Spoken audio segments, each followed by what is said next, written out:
நம்ம நல்லா இருக்கிறோம், ஒரு பெரிய வீட்டில் இருக்கிறோம், ஒரு நல்ல காரில் போகிறோம், நல்ல எஜுகேஷனில் இருந்தோம். ஆனால் என்னுடைய பயணத்தில் தமிழ்நாடு முழுசும் தன்னுடைய தொழிலில் நடிக்க போகும் பொழுது, ஒவ்வொரு ஊராகவும் பார்க்கும் பொழுது இன்னும் குடிசைகளாகவே இருக்கே. தன்னுடைய தந்தை கலைஞர் பெருசாக பேசிப்பாங்க, குடிசை மாற்று வாரியத்தை உருவாக்கினார். ஆனால் இன்னைக்கு குடிசைங்களை தூக்கி எறிஞ்சிக்கிட்டு இருக்காங்க பெரிய பெரிய மாளிகைகளை கட்டுறதுக்காக. அப்படி தன்னுடைய பயணத்தில் ஒரு கட்சி ஆரம்பிக்கணும், மக்களிடம் போகணும், மக்கள்கிட்ட போய் நம்ம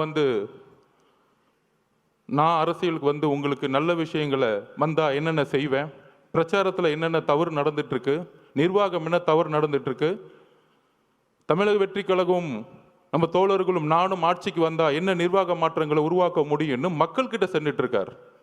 மதுரை மாநாட்டில் சொன்னாரு, நீங்கள்லாம் போய் ஒவ்வொரு வீடா மக்களோட சப்போர்ட் கேட்குறீங்க, நான் ஆல்ரெடி வீட்டுக்குள்ளே போயிட்டு தான் மக்கள்கிட்ட வரேன். இது உண்மை, நான் பார்த்தேன் கண்படியா. நான் பாவ மன்னிப்பு கேட்டுக்கிறேன் இந்த திமுக 10 வருஷம் வேலை பண்ணதுக்காக. இந்த தமிழக மக்கள் முன்னாடி பாவ மன்னிப்பு கேட்டுக்கிறேன். ஏன்னா எதிர்கட்சியாக இருக்கும் பொழுது ரொம்ப நல்ல கட்சி, ரொம்ப நல்லவர்களாக தெரிஞ்சாங்க.